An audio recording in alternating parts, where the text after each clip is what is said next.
দেবাংশু ভট্টাচার্য চুঁচুড়া তৃণমূল কংগ্রেসের প্রার্থী আমাদের সঙ্গে রয়েছেন টেলিফোন লাইনে। দেবাংশু, শুভেন্দু অধিকারী এবং শ্রমিক ভট্টাচার্য আজকে সিইও দপ্তরে তারা গিয়েছিলেন, অভিযোগ করছেন যে একেবারে এদের ফোন ট্যাপ করা হচ্ছে। অভিযোগের তীর কাদের দিকে? একেবারে পুলিশ আধিকারিকদের দিকে, নির্দিষ্ট করে CID, STF, IB, director of সিকিউরিটিজদের যারা মাথায় রয়েছেন তাদের ভূমিকা নিয়ে এরা প্রশ্ন তুলছেন। এদের দিয়ে কাজ করানো হচ্ছে, বদলির নির্দেশ কার্যকর করছে না এমনটাই কিন্তু বলা হচ্ছে নির্বাচন কমিশনকে, এরা জানাচ্ছেন। না, এমসিসি চালু হওয়ার পর সিন্টু সেনাপতিকে পুলিশ ডেকেছে বলে রাগ হয়েছে, আর এদিকে কেন্দ্রীয় এজেন্সি দিয়ে ইলেকশন চলতে চলতে দেবাশিস কুমারকে ডেকে পাঠানো যায়? এটার বেলা কিছু প্রবলেম হয় না? আর শুভেন্দু অধিকারী বলছেন পুলিশ। আরে একটা কথা বলছি, নির্বাচন কমিশন বর্তমানে যে অবস্থা, এরকম নগ্ন অবস্থা নির্বাচন কমিশনের ভারতবর্ষ কেন পৃথিবীর ইতিহাসে কোনোদিন কোনো দেশে হয়েছে কিনা সন্দেহ। একটা নির্বাচন কমিশনের দপ্তরে গিয়ে পৃথিবীর কালকে অভিষেক বন্দ্যোপাধ্যায় যে প্রশ্ন তুলেছেন, আপনি বুথের ভেতরে সিসিটিভি, বুথের বাইরে সিসিটিভি, 100 মিটারে সিসিটিভি বলছেন, আর আপনার সিও দপ্তরের ভেতর সিসিটিভি নেই। তারা আসছে, ফর্ম 6 জমা দিচ্ছে। এইবার তো প্রত্যেকবার আপনারা দেখুন কত নতুন ভোটারের নাম ওঠে। এবার ভোটারের নাম কত উঠেছে, কত লোক নতুন ভোটারের নাম রিজেক্ট হয়েছে। আমার নিজের বোনের নাম রিজেক্ট হয়েছে। কেন রিজেক্ট হয়েছে কেউ জানে না, তার 18-এর ওপর বয়স। তা আমি আপনাদেরকে বলছি, এইরকম অবস্থা যারা করছেন তারা তো চতুর্দিকে দেখবেনই, কারণ নিজেরা দালাল পুষে রেখেছেন বলে চতুর্দিকে ভাবেন সবাই দালালি করছে। এমসিসি লাগু হয়ে গেছে মানে কি নিরাপত্তার কাজ করবে না? এটা প্রশাসনের কাজ নয়? তারা যে সিকিউরিটির কাজ, যার আইবির কাজ যেটা, সিকিউরিটির কাজ যেটা, সেই কাজগুলো তারা করবেন না? হাত পা গুটিয়ে বসে থাকবেন যেন শুভেন্দু বাবুরা দাঙ্গা লাগাতে পারেন, শুভেন্দু বাবুরা অশান্তি করতে পারেন? মামার বাড়ির আবদার নাকি? গোটা রাজ্যটাকে বেছে বেছে মহিলা ভোটার, সংখ্যালঘু ভোটারদের বাদ দিচ্ছেন। 2002-এর সাথে ম্যাপড ভোটারদের বাদ দিচ্ছেন, যেটা বাদ দেওয়ার কথা ছিল না। নামের ভুলের জন্য, শুধুমাত্র যাদের নামের কারেকশনের ভুলের জন্য ডেকেছেন তাদেরকেও বার্থ প্রুফ চেয়েছেন, এই প্রুফ চেয়েছেন করে সেগুলো দেওয়ার পরও তাদের নাম বাদ দিয়েছেন। এত কিছু বলার পরও শুভেন্দু বাবুরা মুখ খোলেন কি করে? গ্রামে গঞ্জে মানুষ ক্ষিপ্ত হয়ে আছে, কড়াই গরম হয়ে আছে। শুধুমাত্র পপকর্ন ফেললেই সেটা ভুট্টা হয়ে যাবে, এটা শুভেন্দু বাবুরা ভালো মতো বুঝতে পারছেন। বাংলার মানুষ কিন্তু রাগে ক্ষোভে ফুসছে। শুভেন্দু বাবুদের বলবো, কালকে অভিষেক বন্দ্যোপাধ্যায় গেছে বলে এখন দেখা দেখি সিও দপ্তরে যেতে হয়েছে। একবারও তো বললেন না কালকে আপনাদের নোয়াপাড়া থেকে এইসব জায়গা থেকে কেন কারিগরি ফর্ম নিয়ে এসেছিল, কারা কারিগরি ফর্ম ফিল আপ করে ভোটারদের বাদ দেওয়া ছিল, এগুলো একটু মুখ খুলুন। ধন্যবাদ।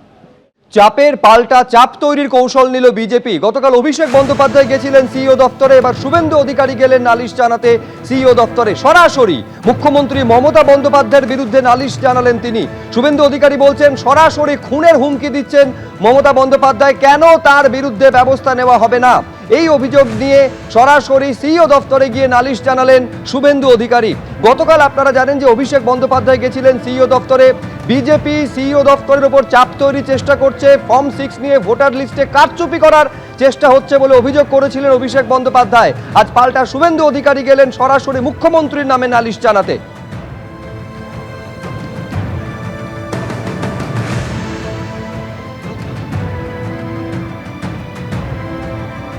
মমতা ব্যানার্জির বিরুদ্ধে ইলেকশন কমিশনের যে এমসিসির যে নর্মস আছে সেই অনুযায়ী ব্যবস্থা নেওয়া হোক। আমরা দুটো বক্তব্যের ক্লিপ এবং তার ভাষণের পেন ড্রাইভ জমা দিয়েছি। একটা ভাষণে তিনি বলছেন কেন্দ্রীয় আধা সামরিক বাহিনী বা ভোটের কাজে নিযুক্ত নিরাপত্তা বাহিনীদের বিরুদ্ধে তিনি বিশেষ করে নারী শক্তি মহিলাদেরকে লেলিয়ে দেওয়ার কথা বলছেন মা বোনেরা আপনারাই হাতা খুন্তি নিয়ে বেরিয়েছে এদেরকে প্রতিরোধ করুন। তো সরাসরি হিংসাতে এবং নির্বাচনের কাজে নিযুক্ত হাজার হাজার নিরাপত্তা রক্ষীকে আক্রমণ করার মধ্য দিয়ে সমগ্র নির্বাচন ব্যবস্থার উপরে উনি আক্রমণ করেছেন। দ্বিতীয়ত বলছেন ভারতীয় জনতা পার্টির কর্মীরা, আপনারা জেনে রাখুন 4 তারিখের পরে পোস্টার দিয়ে বলতে হবে যে আমি বিজেপি করি না।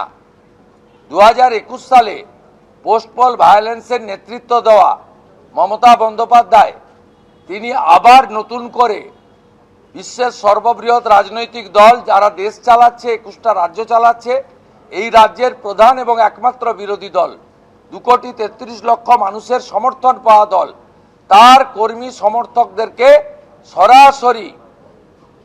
সরাসরি খুনের হুমকি দিচ্ছেন এই বক্তব্যের মধ্য দিয়ে। তাই কেন ব্যবস্থা নেওয়া হবে না?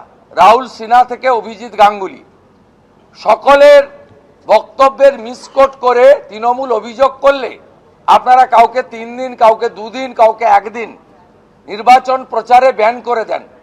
মমতা ব্যানার্জিকে কেন আপনারা ব্যান করবেন না, ব্যবস্থা নেবেন না?